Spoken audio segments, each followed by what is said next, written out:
Welcome to CLEAT News for November 2012. I'm Melinda Griffith. Election Day 2012 was a very tense day. CLEAT battled across the state to help defend the political friends of Texas law enforcement.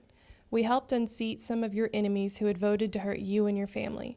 When the smoke all cleared, we can report that we are a bit better off defending our members against attacks during the next legislative session. CLEAT took a proactive approach to a number of legislative races this year that were key to maintaining a first line of defense against those who would cut public safety retirement and benefits.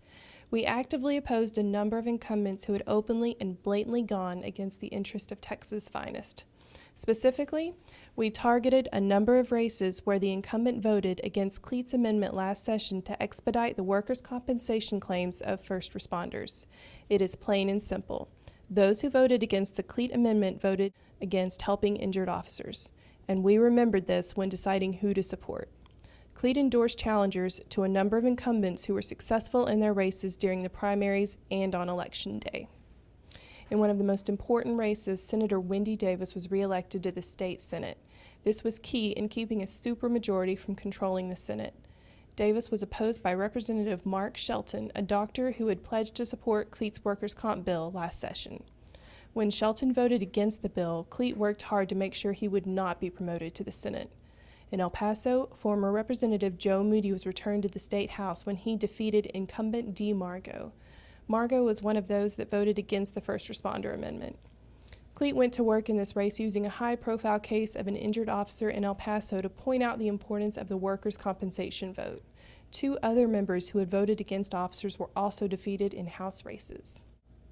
In San Antonio, CLEAT endorsed Philip Cortez, who won a tight race against Representative John Garza.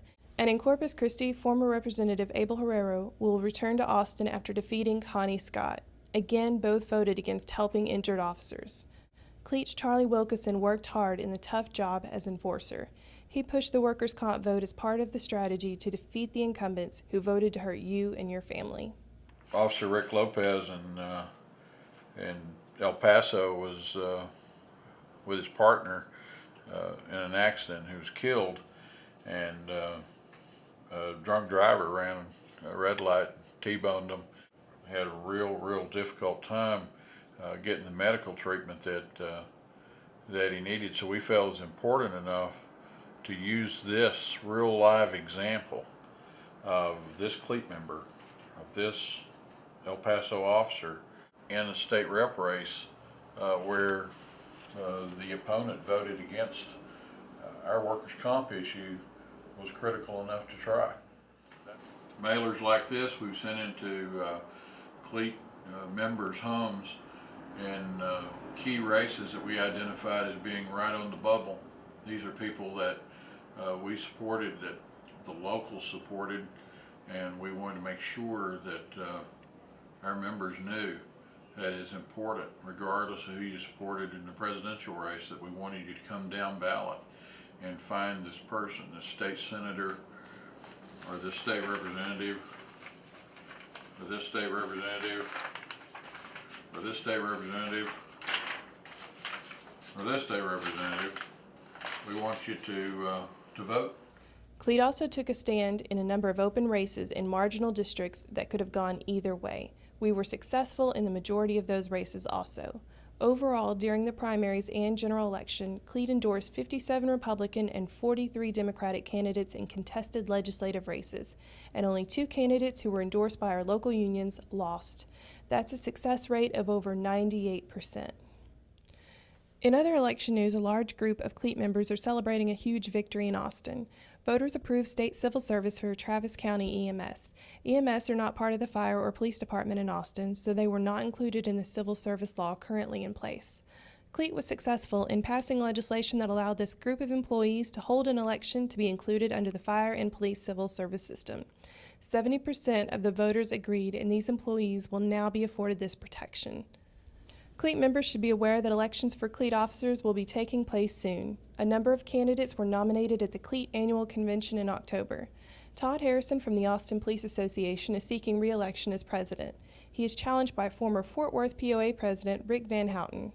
4 candidates are running for 3 vice president positions. They are Irvi Banda with San Antonio PD, Michael Staff with Corpus Christi PD, Matt Novosad with LaPorte PD, and Adrian Pena with El Paso PD.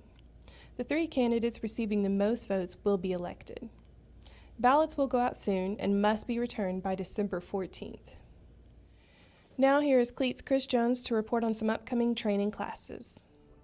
I'm excited to tell you about some outstanding trainings sponsored by CLEAT, and the most exciting part is that the training is available to members at no charge. First, we have some 2-day courses in December that will afford members with 16 hours of T-Close credit. On December 4th and 5th, members may attend the acclaimed Caliber Press Street Survival Seminar in Lubbock, Texas. This seminar will be taught at the Holiday Inn Park Plaza, which will also serve as the host hotel. In addition, CLEAT will offer Lieutenant Colonel Dave Grossman's Bulletproof Mind Seminar on December 5th and 6th in San Marcos, Texas.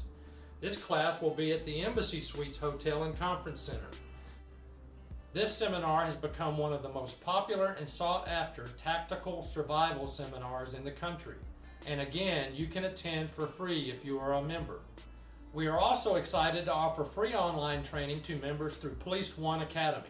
We are primarily offering this service to members who are located in areas that have very few training opportunities or resources. If you are interested in any of these training opportunities, check the CLEAT website under the Training tab. That's all we have for now. Please check our website for the latest news and events around the state. I'm Melinda Griffith, CLEAT Public Affairs.